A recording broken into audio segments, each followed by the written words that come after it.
रोहित अपनी नई बाइक लेकर गांव आया। उसने बाइक घर के बाहर खड़ी की और सोने चला गया। रात के ठीक 1 बजे अचानक तेज हवा आई।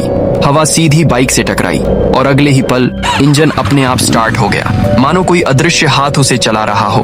बाइक पागलों की तरह दौड़ने लगी। सबसे पहले उसने चौकीदार को टक्कर मारी। टक्कर इतनी खतरनाक थी कि उसका जिस्म टुकड़ों में बिखर गया। लेकिन बाइक यहीं नहीं रुकी।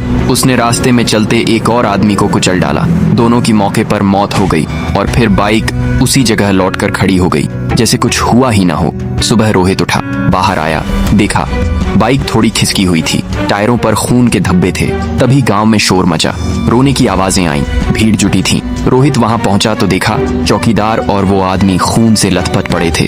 वही लोग जिन्हें रात उसकी बाइक ने कुचला था। फिर रात हुई, घना अंधेरा छाया था। 12 बजते ही वही हवा फिर बाइक से टकराई और बाइक पागलों की तरह भागने लगी। उसी वक्त राइस्टार दूसरे गांव से लौट रहा था। तभी उस श्रापित बाइक ने उस पर हमला किया। टक्कर इतनी जोरदार थी कि राइस्टार 15 फीट दूर जा गिरा, लेकिन किस्मत से वह पुल के किनारे अटक गया और बच गया। नीचे झांक कर उसने देखा नीली बाइक भूत की तरह दौड़ रही थी, बिना ड्राइवर, लेकिन खून की प्यासी। सुबह होते ही राइस्टार ने गांव के एक आदमी से पूछा, भाई नीली बाइक किसकी है? आदमी बोला, वो तो रोहित की है। राइस्टार सीधा रोहित के घर पहुंचा। रोहित बाइक साफ कर रहा था। राइस्टार ने कहा, रोहित तुम्हारी बाइक श्रापित है, कल रात उसने मुझ पर हमला किया। रोहित घबराया, बोला, भाई यही तो मैं समझ नहीं पा रहा। जिस दिन से ये बाइक लाई है उसी दिन से मौतें हो रही हैं, टायरों पर खून भी मिला, कुछ गड़बड़ है। राइस्टार ने पूछा, ये बाइक कहाँ से खरीदी थी? रोहित बोला, राजपुर के बाबू चिपके के गैराज से। राइस्टार वहां पहुंचा। बाबू बोला, मेरा नाम है बाबू चिपके, काम करूंगा सबसे हटके।